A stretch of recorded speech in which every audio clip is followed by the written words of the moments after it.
मैं मोनिका सक्सेना। मैं आज आपको बताऊंगी कि अगर बीपी लो रहता है तो हम क्या क्या कर सकते हैं, क्योंकि जब बीपी हाई होता है तब भी बहुत आसन और प्राणायाम रुक जाते हैं, और अगर बीपी लो होता है तब भी हमारे बहुत से प्राणायाम और आसन रुक जाते हैं। तो लेकिन एक फ़ायदा होता है कि अगर हम लो बीपी है हमारा, तो हम सूर्य नमस्कार कर सकते हैं। उसमें आसनों में पहले मैं आपको बता देती हूँ, और आसनों में सूर्य नमस्कार कर सकते हैं। मैंने वीडियो डाली हुई है सूर्य नमस्कार की। उसके बाद हम ताड़ आसन कर सकते हैं। सूक्ष्म क्रियाएं बहुत ज़रूरी हैं करना, क्योंकि हमारे को लो बीपी क्यों होता है, लेडीज़ को ही होता है ज़्यादातर लो बीपी लेडीज़ को होता है। और बेफालतू की बातें अगर हम ज़्यादा सोचते हैं तब भी हमें लो हो जाता है, और ज़्यादा गुस्सा करने से हमारा हाई हो जाता है। तो मन को एकदम सम स्थिति में रखिए, सामान्य रखिए। तो वो उसको करने के लिए फिर हम ताड़ आसन हमने करा, फिर ओम की ध्वनि, भस्त्रिका प्राणायाम बहुत फ़ायदेमंद है। मैंने कल ही डाली है वीडियो उसकी, तो वो भस्त्रिका प्राणायाम करिए।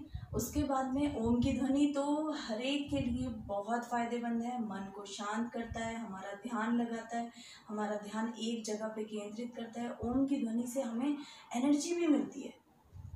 तो उसको, जो चीज़ हमें एनर्जी दे उसको करना ज़रूरी है। सूर्य नमस्कार में ऑलरेडी वैसे ही पूरी बॉडी में हमारे ऊर्जा, गर्मी आती है बॉडी में, हमारे को ऊर्जा देता है सूर्य नमस्कार। तो हमें वो ज़रूर करना है, चाहे आप स्लो करिए, धीरे करिए, लेकिन सूर्य नमस्कार करने की आदत डालिए। फिर हमने सुदर्शन क्रिया करी है हमने वो। तो प्राणायाम में कुछ भी, और अगर कुछ भी नहीं समझ आता है तो ज़रूर बताइए। सूर्य नमस्कार आपको पता है कैसे करना है सभी को। उसके बाद हम करेंगे ताड़ आसन। ताड़ आसन में आप बैठ के भी कर सकते हैं और खड़े होके भी कर सकते हैं, और आप लेट के भी कर सकते हैं। तो इसमें आपको लेट के कुछ नहीं करना, जो चीज़ आप खड़े होके करते हैं, ताड़ आसन में खींचते हैं हाथों को, इसी तरह से खींचेंगे हाथों को, और बैठे बैठे भी इस तरह से खींचिए। कभी भी आपको फ्रोजन शोल्डर भी नहीं होगा। अगर हम ताड़ आसन करते रहें तो हमें फ्रोजन शोल्डर कभी नहीं होगा। इससे क्या होता है, हमारे ताड़ आसन से क्यों इफेक्टिव है मेन, क्योंकि जो है जब हम ताड़ासन करते हैं तो हमारी पूरा पैरों के अंगूठे से लेके पूरे सिर तक के भाग का हमारा सारी नसों में खिंचाव आता है। तो वो बहुत ज़रूरी है करना। जो अगर हम खिंचाव देते हैं तो बहुत इफ़ेक्ट पड़ता है बॉडी पे। स्ट्रेस हमारा बिल्कुल ख़त्म हो जाता है, स्ट्रेस नहीं होता है बॉडी पे। फिर हम पूरा ध्यान उसी पे लगाते हैं।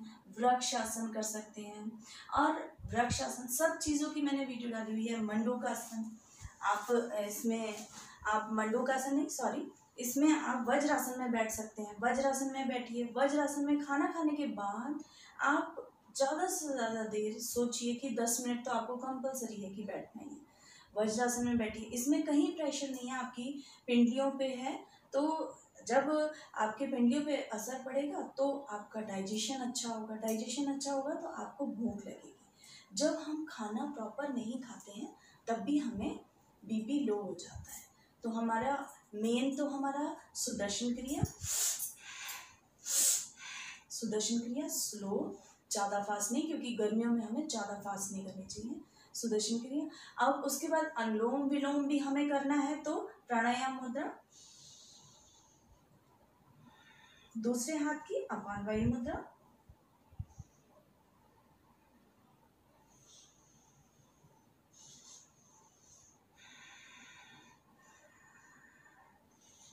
ये हो गया। लेफ्ट से शुरू करेंगे, लेफ्ट से ही हम खत्म करेंगे। फिर भस्त्रिका मैंने बताया, तो आप नॉर्मल बैठ जाइए, कहीं आप नाक मत करिए। और उसके बाद में आपको क्या करना है,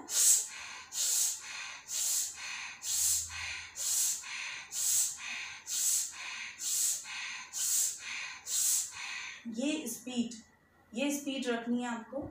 अच्छा, सर्दियों में हम इसको और फास्ट कर सकते हैं। तो ये मैंने भस्त्रिका में आपको ऑलरेडी बताया हुआ है, उसकी वीडियो जरूर देखिएगा और इसको करिए। लो बीपी में बहुत फ़ायदेमंद है। कपाल भाती तो आपको हर एक परेशानी में करना है। अगर कोई सी भी प्रॉब्लम है तो आपको कपाल भाती जरूर करना है। कपाल भाती से हमारे सारे टॉक्सिन बाहर जा रहे हैं। जब हमारे सारे टॉक्सिन बाहर जाएंगे तो क्या होगा, हमारी बॉडी एनर्जेटिक रहेगी और जो कुछ हम खाएंगे वो हमारी बॉडी को लगेगा। अब आती है खाने पीने की बारी, क्योंकि खाना पीना बहुत इफ़ेक्ट करता है हमारी बॉडी पे। उसके बाद आसन। तो खाने पीने में आपको जूस में एक चीज़ का, मैंने सारी बातें लिख दी हैं, तो उसमें एक चीज़ का आपको ध्यान रखना है कि इन चारों जूस में से एक जूस डेली आपको चेंज कर करके लेना है। जैसे गन्ने का जूस है, पाइनएप्पल का है, और मौसमी का है, अनार का है, और इनको मिक्स मत करिएगा, एक एक दिन एक एक जूस लीजिए। और उसके बाद आपको खाने में अपने खजूर बहुत फ़ायदेमंद होते हैं, और ये ब्लड को भी, आपके हीमोग्लोबिन को भी बढ़ाते हैं। खजूर है, अंजीर है, और बादाम तो भिगो के लेने ही हैं। तो ये कुछ ड्राई फ्रूट्स बहुत इम्पॉर्टेंट होते हैं जो हर एक चीज़ के लिए होते हैं, तो वो आप ज़रूर लीजिए। उसके बाद स्प्राउट्स की बारी आई। स्प्राउट्स आपको लेने ही हैं, अपनी डाइट में फॉलो करने ही हैं। अब स्प्राउट्स में आप चने, काले चने, और हरी जो मोट होती है या लाल वाली जो होती है दाल साबित, तो वो आप लीजिए और उसको भिगो के रखिए। अगले दिन आप उसका पानी निकाल दीजिए, उसको एक बार धो दीजिए, और ऐसे ही, या तो ऐसे ही रख दीजिए, नहीं तो कपड़े में बांध दीजिए, जो इजी आपको लगे, और 1 चम्मच की आदत डालिए। बहुत ज़रूरी है, बहुत इफ़ेक्टिव है वो। उसके बाद आपने खाने पीने में हरी पत्तेदार सब्जियां खानी है। जितनी भी आप हरी पत्तेदार सब्जियां खाएंगे, उससे आपके बॉडी को मिनरल्स मिलेंगे, विटामिन्स मिलेंगे, तो वो एनर्जी पैदा करेंगे आपकी बॉडी में। बहुत ज़रूरी है। और डाइटिंग बिल्कुल नहीं करनी है आपको, डाइटिंग नहीं आपको, बल्कि आपने 3 मील जो लिए हैं, ब्रेकफास्ट, लंच, डिनर, तो उसके बीच में भी आपको 1-1 घंटे बाद आपको कुछ ना कुछ आप हल्का लीजिए। फ्रूट्स, और फ्रूट्स हमेशा दिन में लीजिए। शाम को आपको लेना है तो आपको सैलेड लेनी है, और सुबह दिन तक आपको 5 बजे तक, आप कभी भी भूख लगे, आप 1 फ्रूट खा लीजिए। ये बहुत इम्पोर्टेंट है। कुछ बातें ऐसी होती हैं कि आपको पता सब कुछ है, लेकिन अगर वो कोई कह देता है तो वो आपको मानने लगते हैं आप। तो ये आप करके देखिए। अब अनुलोम विलोम मैंने बताया, सुदर्शन क्रिया, भस्त्रिका, सूर्य नमस्कार, ओम की ध्वनि। ओम की ध्वनि में आपको कैसे, सिंपल आसन में बैठिए। अगर आपका पद्मासन लग जाता है तो ठीक है, और अगर नहीं लगता तो एक पैर जरूर उठा के रखिए, और लग जाता है तो बहुत अच्छी बात है। पद्मासन में, नहीं तो सुखासन में, या ऊपर दीवान पे, डबल बेड पे, जहाँ आप बैठ सकते हैं, हाथों को सिंपल स्थिति में रखिए खोल के, और ओम की ध्वनि करेंगे। कैसे? ओम,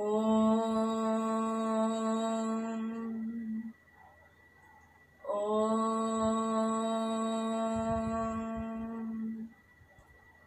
ओम,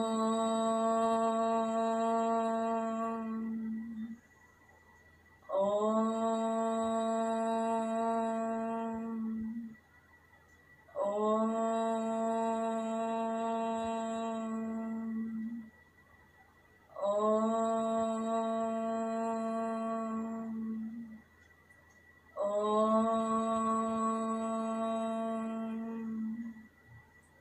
ओम,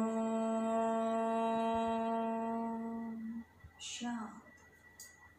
ये आपकी ओम की ध्वनि हो गई। अब इसके बाद आपको क्या करना है, जब हम ताली बजाते हैं तो आप कम से कम 5 मिनट ताली जरूर बजाइए। आप देखिए सारे पॉइंट हमारे जब इससे प्रेस हो जाएंगे तो कहीं भी कोई प्रॉब्लम जो और भी अगर आ रही है तो वो नहीं होगी। किस तरह से? इस तरह से ताली, सारी उंगलियां टच होंगी, इस तरह से आपको ताली बजानी है। थोड़ी देर घर में बैठ के ताली इस तरह से 5 मिनट कम से कम, सुबह शाम, और अपने हाथ हैं, आप कितना बजाइए, ताली बजानी है। उसके बाद एक लास्ट आता है हंसी का आसन। तो हंसी का आसन मैंने एक अलग से वीडियो डाली है हंसी के आसन की। हंसी का आसन आपको हंसना है, कुछ मन में मत सोचिए, सिर्फ हंसिए। सिर्फ अंदर से आपको खुश रहने की आदत डालनी है, क्योंकि जो लाइफ में लिखा है वो तो होना ही है। तो कैसे हंसेंगे?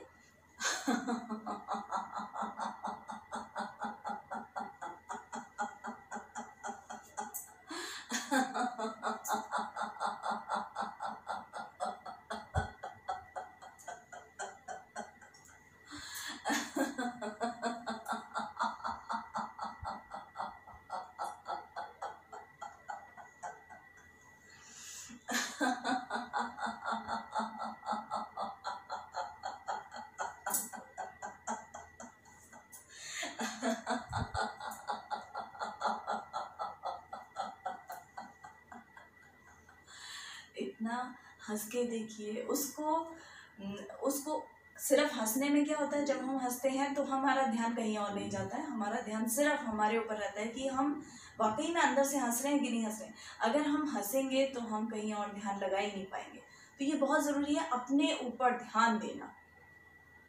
जब भगवान ने हमें जन्म दिया है तो उसका ये आदर ज़रूर करना है कि कोई ना कोई एक अच्छा काम हम ज़रूर करें, ताकि हमारी आत्मा को संतुष्टि मिले और हमारी आत्मा खुश रहे।